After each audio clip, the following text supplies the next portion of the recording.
Hola a todos, bienvenidos a un nuevo episodio del podcast de Abogado Inmobiliario. Soy José Miguel Luque, abogado especializado en Derecho Inmobiliario. Y os recuerdo que me podéis seguir en mi página web abogadoinmobiliario.com, donde hay la posibilidad de suscribirse a una lista de email donde mando consejos e información sobre cuestiones del ámbito inmobiliario. Suscribirse es gratis, darse de baja también. Los episodios del podcast tratan normalmente sobre variados temas de la actualidad inmobiliaria: fiscalidad, arrendamientos, hipotecas, comunidad de propietarios, Euribor, etcétera, etcétera. Aunque algunos de los temas son monográficos.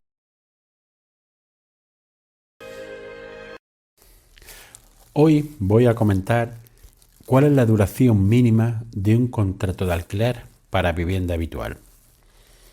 En primer lugar, tenemos que partir de la diferenciación de la finalidad del contrato, es decir, si es para vivienda habitual del inquilino o si es para otro uso, como puede ser un arrendamiento de temporada, un arrendamiento para estudiantes, personas que van a estar solo un mes o una determinada periodicidad, pero que no constituya vivienda habitual.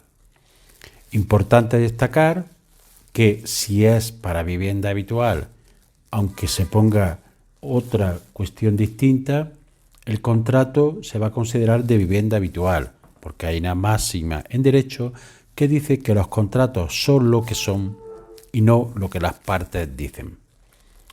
Normalmente los contratos de vivienda habitual se realizan por años, pero es potestativo para el inquilino prorrogarlo hasta los 5 años si el arrendador es persona física, o hasta los 7 años si es persona jurídica o aunque sea persona física, es lo que se denomina gran tenedor de vivienda. El arrendatario, por su parte, tiene la facultad de poder desistir del contrato una vez transcurridos 6 meses desde su firma, previa comunicación al arrendador con una antelación de 30 días. Por tanto, estamos ante la duración mínima para cualquier contrato de arrendamiento de vivienda habitual, que es de 6 meses.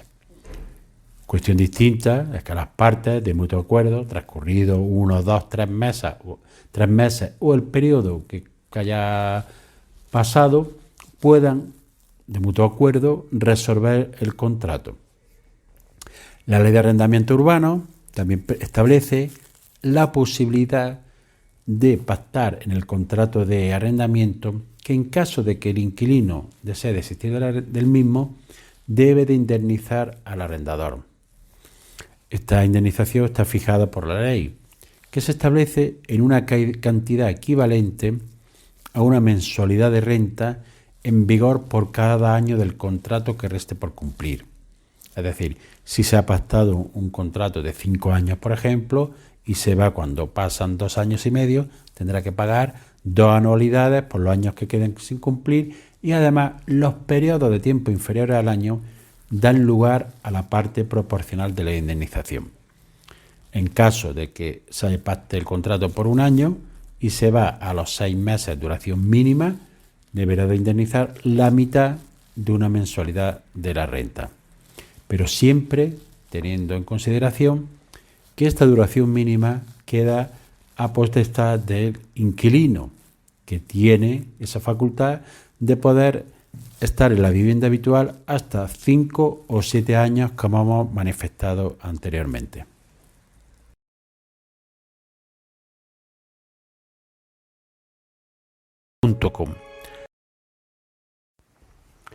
Alquiler de habitaciones, pros y contras.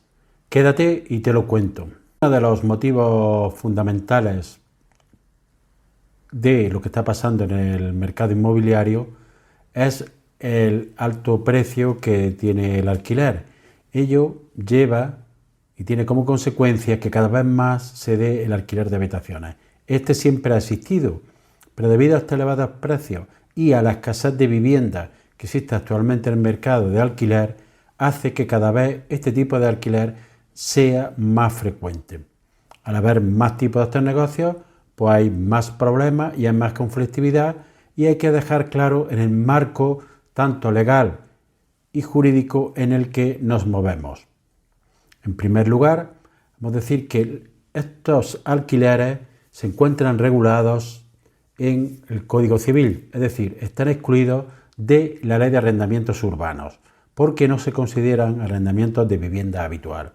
Por ello, rige lo que establece el Código Civil, que es básicamente libertad de pacto entre las partes. Es decir, será lo que las partes establezcan, lo que quede reflejado en el contrato, lo que se va a aplicar y se debe de cumplir. ¿Esto qué supone? Pues que al estar excluido de la Ley de Arrendamiento Urbano, no están ni sometidos a la prórroga forzosa que tiene derecho el arrendatario cuando llegue el plazo legal establecido, es decir, en la Ley de Arrendamiento Urbano de vivienda habitual se puede estar 5 o 7 años dependiendo si el arrendador, es persona física o jurídica. Y tiene derecho el arrendatario a prorrogar ese contrato hasta ese límite de años. Pero en este caso esto no entra en vigor. Tampoco entra en vigor las limitaciones de renta que ha establecido la Ley de Vivienda y que anteriormente se habían establecido por reales decretos ley por el Gobierno. Es decir, la renta es libre y se pactará en el contrato y se deberá de respetar por el plazo que se haya establecido. Al no existir estas limitaciones y la cantidad de dificultades que está poniendo la Ley de Vivienda a los propietarios, hacen que estos estén incluyendo viviendas del arrendamiento normal y se está yendo cada vez más a este tipo de arrendamientos u otros similares como pueden ser el alquiler vacacional o el alquiler turístico. ¿Qué clases o modalidades se puede dar de este arrendamiento? Pues la casuística es enorme, pero podemos decir que puede ser un propietario que tiene un piso y lo alquila por habitaciones. También puede ser que una persona tenga en propiedad un piso y viva en él y alquile alguna habitación que le sobre. Por otro lado, puede ser también una persona que alquile en su totalidad un piso o una casa y subarriende las habitaciones, bien viva ella en el mismo o no. También puede darse el caso de empresas que cada vez más están adquiriendo pisos o construyendo pisos para alquilarlos por habitaciones, aunque esto todavía está en carácter incipiente. Todo este tipo de modalidades nos podemos encontrar a la hora de realizar esta clase de arrendamiento. Una de las cuestiones que se puede plantear es si yo acudo a una inmobiliaria, si ésta tiene derecho a cobrarme por los servicios de buscarme un alquiler de habitación. La respuesta es sí. Solo está excluido por la Ley de Vivienda que que cobre los honorarios de la inmobiliaria serán abonados por el arrendador solo en el caso de los arrendamientos de viviendas habituales que están sometidos a la Ley de Arrendamiento Urbano. En los demás tipos de arrendamientos, los honorarios son libres y los deberá de abonar aquel que va a buscar el servicio de la inmobiliaria y que va a contratar. Una cuestión que debemos tener en cuenta es informarnos antes de contratar y preguntar a la inmobiliaria qué honorarios cobra y que nos dé una hoja por escrito donde están sus honorarios y los servicios que presta en relación a este tipo de arrendamiento. Si lo realizamos directamente por el propietario, evidentemente no habrá que pagar ninguna clase de honorario a la inmobiliaria o a ningún intermediario. ¿Qué cosas a favor o pros podemos encontrar en este tipo de arrendamiento? Pues habrá que ver si estamos en la figura de arrendador o en la figura de arrendatario. Si somos el arrendador, evidentemente, uno de los mayores beneficios que vamos a tener es la mayor rentabilidad del mismo, ya que, tal y como están actualmente los precios del alquiler, vamos a dividir un piso en varias habitaciones y vamos a cobrar una cantidad superior de si lo alquilamos en una unidad. En ciudades como Barcelona, Madrid, muchos arrendamientos de habitaciones están ya por encima de 500, 600, 700 euros, dependiendo de la zona. Es decir, un piso normal que se podría alquilar por 1.000, 1.200 euros, ya se está alquilando por habitaciones por encima o cercano a los 2.000 euros. Este es el beneficio económico que tiene el arrendador. Por su parte, ¿qué beneficio tiene la persona que alquila por habitaciones? Realmente muchas veces es por necesidad, porque no puede aspirar a tener un piso completo para sí mismo, por lo cual solo le cabe la posibilidad de alquilar una habitación. También, debido al elevado precio del alquiler, es una de las pocas formas que le quedan a personas que se desplazan a ciudades para estudiar, para trabajar, de poder tener un alquiler en una zona relativamente buena o cercana a su lugar de estudio o su trabajo. Pero aparte de estos beneficios, realmente no hay muchos más, porque hay tanta demanda que los precios ya por habitaciones, de alquiler por habitaciones, están llegando realmente a ser altos en muchos lugares del país. Depende mucho de la ciudad que nos encontremos, los precios pueden variar. También hay que ver muchas veces que cuando se alquila por habitaciones, sobre todo en ciudades destinadas al estudiante y tal, te ofrecen muchos servicios también que van incluidos en este alquiler. Por eso siempre hay que intentar realizar un contrato por escrito en el que se especifiquen todo lo normal de un arrendamiento y aquellos servicios que se nos va a prestar en el alquiler. Cosas en contra que podemos encontrar en un alquiler por habitaciones. Evidentemente, para el propietario o para la persona que gestiona el alquiler es la complejidad del mismo. No es lo mismo tratar con una sola persona que alquila un bien inmueble, que normalmente cuando es para vivienda habitual tiene la tendencia de permanencia, que cuando estamos alquilando habitaciones que muchas veces va a ser por temporada. Esta temporada dependerá, pueden ser temporadas escolares si se trata de estudiantes universitarios o de otro tipo de grado, puede ser gente que se va a desplazar. Dependiendo de la zona en que nos encontremos, puede haber que haya una variabilidad de personas que dificulte la gestión que vamos a tener de ese arrendamiento. Todo ello con los problemas inherentes que puede tener esa mayor rotación y los problemas de convivencia que puedan existir. Otro de los problemas de gestión que se complican a veces es el tema de los suministros. Si es una sola persona a la que hemos alquilado, no hay problema, ella paga los suministros, agua, luz, calefacción, etcétera, que haya en el piso, que sean individualizados y que se haga cargo el arrendatario. Pero si se alquila por habitaciones, ¿cómo se distribuyen estos? Hay que establecer un aparato contador para cada habitación, se distribuyen proporcionalmente. Aquí surge la picaresca de que yo consumo más, tú consumes menos. Gente incluso se llega a dar que invita a amigos suyos o cercanos a ducharse porque tiene incluido determinados servicios, etcétera. Todo ello hace que sea de una mayor complejidad la gestión de estos alquileres. Otro punto negativo que nos podemos encontrar es para los inquilinos. Es decir, los inquilinos van a tener en este tipo de alquileres un espacio para sí, que es su habitación, pero van a tener que compartir las zonas comunes de la vivienda. Es decir, baño, salvo que tengan la suerte de que tengan baño en su habitación, cocina, comedor o sala de estar, va a tener que ser compartido. Ello supone que vas a tener que estar viviendo con personas que la mayoría de las veces no conoces. Eso puede ser una experiencia enriquecedora o puede ser una fuente de conflicto, dependiendo de qué persona, del ámbito cultural, de cómo una persona se acomoda a este tipo de situaciones, etcétera. Puede dar lugar a problemas de convivencia.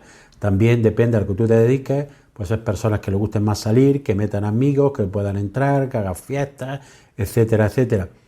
También puede haber problemas en relación a la comunidad de propietarios.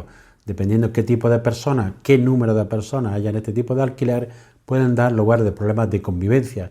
También estos problemas se pueden dar cuando llegan situaciones como en verano y hay piscina, qué número de personas de la vivienda pueden acceder, si varían, si llevan amigos, etcétera, etcétera. Esto da lugar a que a veces sea complejo y puede dar lugar a problemas este tipo de alquileres. Por último, conclusión, estos alquileres han venido para quedarse, no solo es que además están aumentando de una forma grande debido sobre todo a la complejidad y la dificultad que tiene el alquiler de vivienda habitual, que era el que más se extendía. Cada vez se está reduciendo más este tipo de alquiler y se está derivando a tipos de alquiler habitacional, turístico, etcétera. ¿Por qué? Entre otras cosas, la ley de vivienda ha hecho mucho daño al mercado de alquiler por las dificultades que está poniendo cada vez mayores al arrendador y los problemas que pueden encontrarse a veces en caso de que haya incumplimiento por arrendatario para poder desalojar al mismo del inmueble.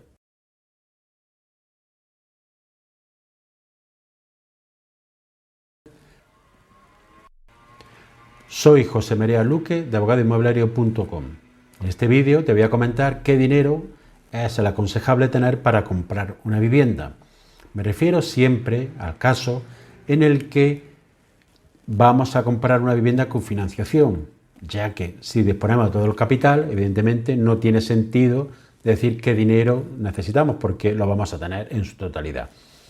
Como regla general, cuando acudimos a una entidad financiera a pedir un préstamo, solo nos van a conceder hasta el 80% del valor de compra.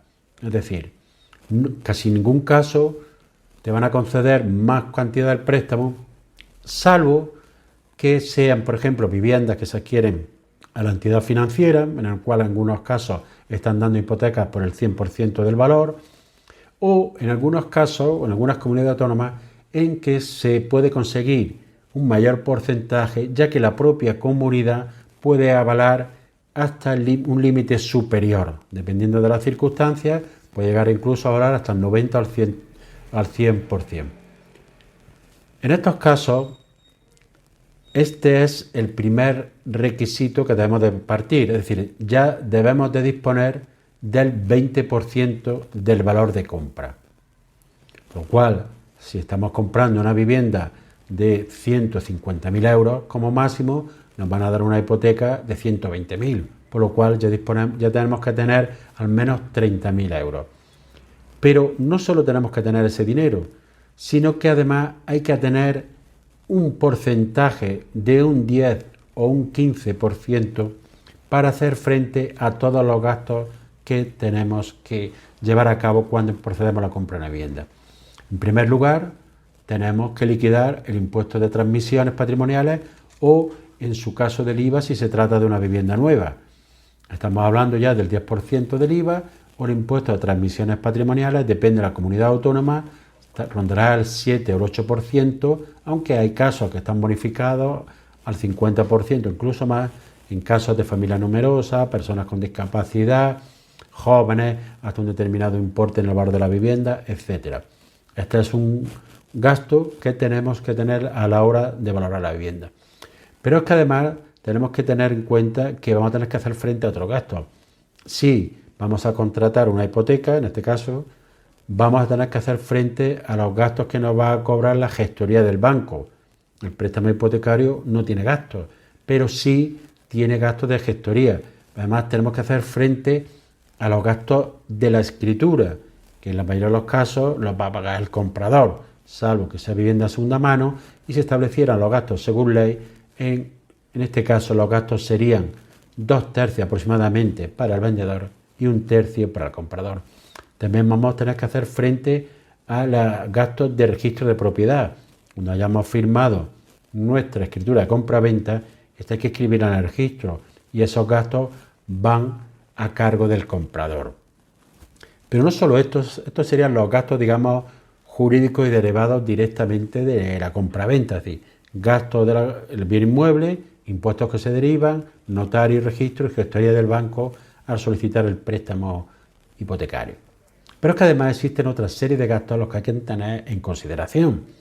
Es decir, hay que pensar si al piso, en caso de ser segunda mano, hay que realizarle alguna reforma, por lo cual debemos de disponer ese dinero, o si la vamos a aplazar, o aunque sea simplemente pintar el piso, una reforma, una adecuación pequeña, no una reforma grande. También tenemos que tener en consideración si vamos a realizar una mudanza. Puede ser un gasto importante. Si tenemos una vivienda, vamos a desmontar todo el mobiliario de la misma, vamos a instalarlo en otra, también podemos tener un coste aquí. También tenemos que tener en consideración la alta en suministro, es decir, agua, luz, gas, dependiendo de qué tipo de vivienda, tendremos que darnos de alta o bien subrogarnos en la posición del contratante y continuar con el contrato. Este es mucho más económico, ya que las altas nuevas suponen un fuerte desembolso.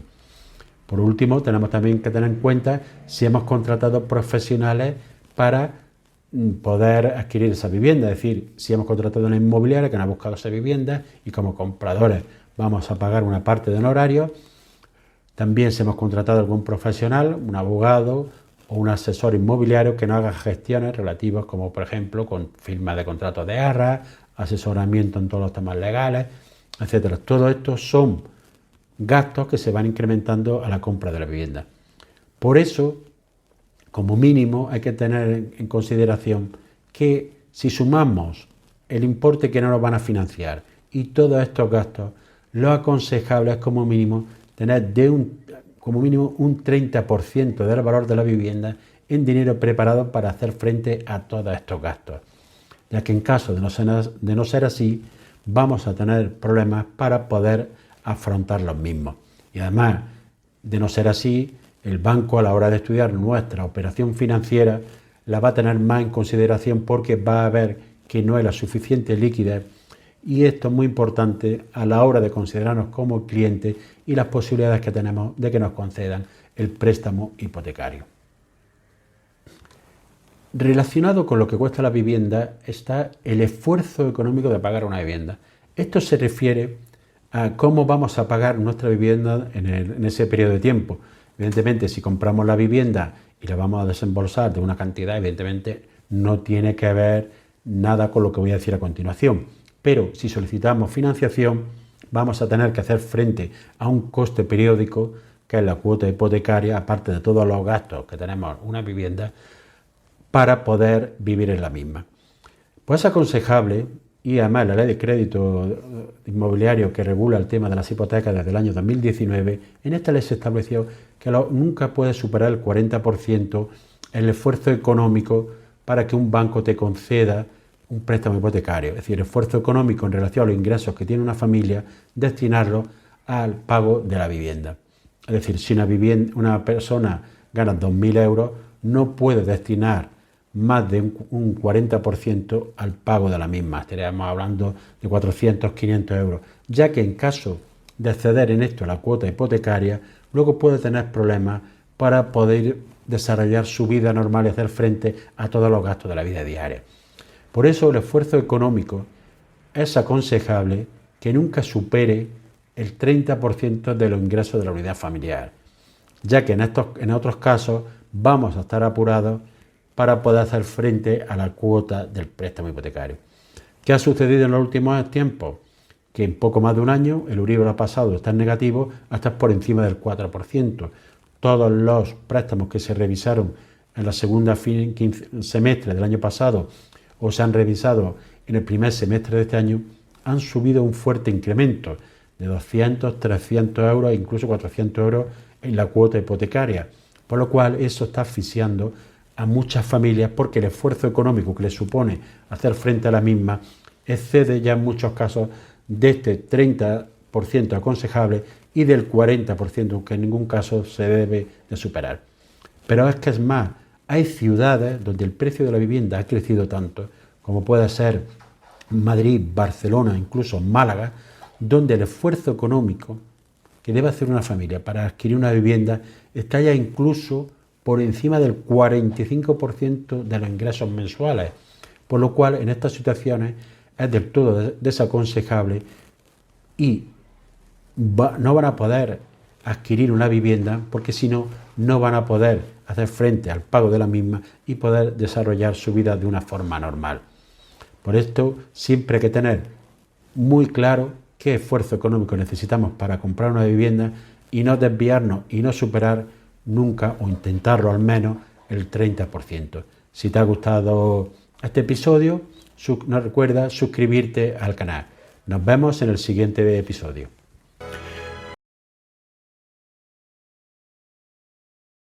Inmobiliario.com. Y en este capítulo te voy a contar, por un lado, los gastos más habituales y los impuestos que se pagan cuando se vende una vivienda. En primer lugar, en relación a los gastos, voy a hacer una relación que no es todos los gastos, pero sí es la mayoría de los que hay cuando se vende una vivienda. En primer lugar, hay que tener la cédula de habitabilidad. Esta es solo exigible en algunas comunidades autónomas, como es Cataluña, la Comunidad Valenciana, aunque no en todas. Si no la tienes, tienes que pedirla, solicitarla en el ayuntamiento correspondiente de tu localidad con el correspondiente informe pericial que acredita que la vivienda reúne los requisitos para ser habitable. Entonces el ayuntamiento te pide este documento que se conoce como cédula de habitabilidad. En segundo lugar, hay que realizar el certificado de eficiencia energética. Es decir, cuando se va a vender una vivienda, el vendedor tiene que realizar este certificado por un técnico para acreditar qué tipo de condiciones climáticas, de ahorro energético, etcétera, reúne la vivienda y emitir este certificado. Si no se realiza, el vendedor puede tener una importante sanción económica. No es obligatorio llevarlo a la escritura, pero sí muy aconsejable, ya que si no, la comunidad autónoma al liquidar el impuesto te va a abrir el oportuno expediente si mientras en ese trámite no lo has realizado. En tercer lugar, si vivimos en una comunidad propietaria, tendremos que solicitarle al administrador de la misma un certificado de estar al corriente del pago de las deudas o, en su caso, de las deudas que puedan existir, para que el comprador lo sepa exactamente en el estado que estamos en relación con la comunidad de propietarios. Tendremos que solicitar también una nota simple de registro de la propiedad para ver cómo está nuestra finca, aunque esto no es obligatorio porque también la puede solicitar el comprador. Y además tenemos que tener en consideración si nuestra vivienda tiene hipoteca o no. Si no tiene hipoteca, pues no hay que realizar ningún trámite, pero si tiene una hipoteca, podemos encontrarnos ante dos situaciones. En primer lugar, que la hipoteca esté abonada, por lo cual deberemos de realizar la cancelación de la misma a través de la oportuna escritura de cancelación de hipoteca e inscripción en el registro de la propiedad. Y en caso de que no esté abonada, pues habrá que ver cómo se cancela en el momento de la compra. Normalmente, si el comprador también va a realizar hipoteca, será la gestoría de la entidad financiera la que se encargue de todos estos trámites. En primer lugar, abonando a nuestro banco el importe de lo que hay pendiente de hipoteca a cuenta del precio de la compra-venta y nos cobrarán unos gastos por realizar esta gestión. Puede darse el caso, aunque es poco habitual, que haya una subrogación en la hipoteca. Otro de los gastos que tenemos al vender una vivienda son los gastos de notaría. Depende de la zona que nos encontremos, hay distintas costumbres, o unas distintas costumbres en relación a estos pagos. Muchas veces los contratos de arras, los contratos entre particulares o los contratos de vivienda nueva, se suele establecer que los gastos los pagará el comprador. Hay zonas en que esta es la costumbre y así se suele establecer los contratos de arras. Si no se dice nada en el contrato de arras, habrá que estar a lo que dice la ley. Lo que dice la ley es que una parte de los gastos, la matriz de la escritura y algún gasto más, van a cargo del vendedor y el resto al comprador. Es decir, el vendedor pagaría aproximadamente unos 2/3 de los gastos de escritura y el comprador 1/3. Pero habrá que estar a lo que se pacta en el contrato de arras, en la que en mayoría de los casos se establece que los gastos de notaría serán de cuenta del comprador. Debemos tener en cuenta también si hemos contratado a profesionales. Profesionales me refiero bien una inmobiliaria o un asesor inmobiliario que nos realice todos los trámites, por los que nos cobrará normalmente un porcentaje sobre el precio de venta. ¿Qué sucede muchas veces en estos casos? Que este porcentaje se suele incrementar en el precio porque viene a darse que el caso de que realmente quien va a pagar esta comisión inmobiliaria o el importe de la misma es el comprador que lo lleva ya metido en el precio. También puede darse que no haya comisión inmobiliaria, que se venda por particular, por lo cual este gasto no se produciría. Pueden producirse algún gasto, como puede ser contratar a un asesor para realizar el contrato de arras, liquidación de los asesoramientos civil, asesoramiento fiscal, asesoramiento para la firma de la escritura, etcétera. Pero no solo tenemos gastos, sino que tenemos una serie de impuestos que afectan al comprador. En concreto son 3. En primer lugar está el impuesto de bienes e inmuebles, conocido como IBI. En este caso, este impuesto lo va a pagar el vendedor proporcionalmente al tiempo que tenga la vivienda ese año. Es decir, si vende la vivienda, por ejemplo, en octubre, pues pagará desde el primer día del año hasta el final. Lo que sucede es que los ayuntamientos giran este impuesto a mitad de año normalmente, sobre marzo, o sobre abril, mayo, junio, dependiendo del ayuntamiento, pero se lo cargan a la persona que es titular catastral el 1 de enero, por lo cual el vendedor debe de hacer frente a la totalidad del pago frente al ayuntamiento. Lo que sucede es que en el momento de la venta podrá repercutir el importe proporcional del tiempo que vaya a disfrutar el comprador la vivienda de este impuesto. Es decir, si la compra, por ejemplo, a 31 de octubre, pues el comprador pagaría lo proporcional a 2 meses del impuesto de bienes inmuebles. Normalmente ya las notarías se comunica al catastro, por lo cual al año siguiente ya este recibo del IBI iría al nuevo titular del bien inmueble. El segundo de los impuestos que hay que pagar es la plusvalía, pero tras la sentencia que hubo del Tribunal Constitucional, que creó mucho revuelo, solo se paga en aquellos casos en que haya realmente un incremento y una ganancia patrimonial.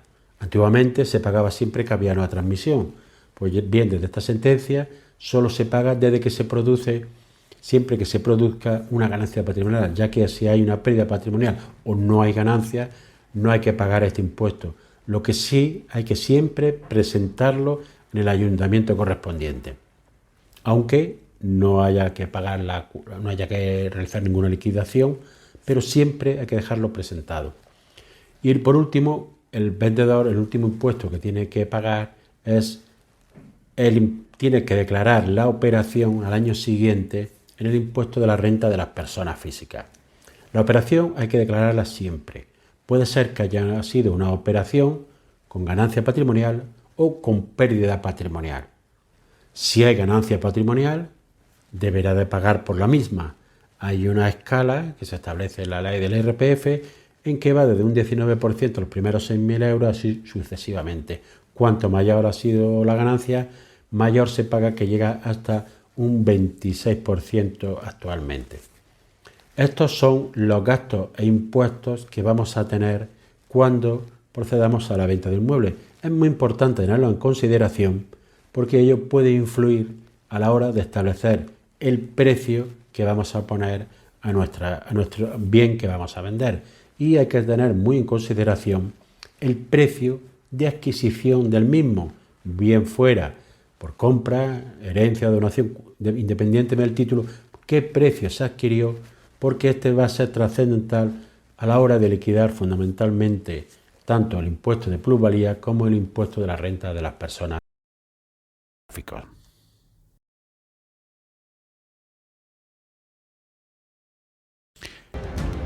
Y así llegamos al final del episodio de hoy. Espero que te haya sido de utilidad para ampliar tu conocimiento en el ámbito inmobiliario.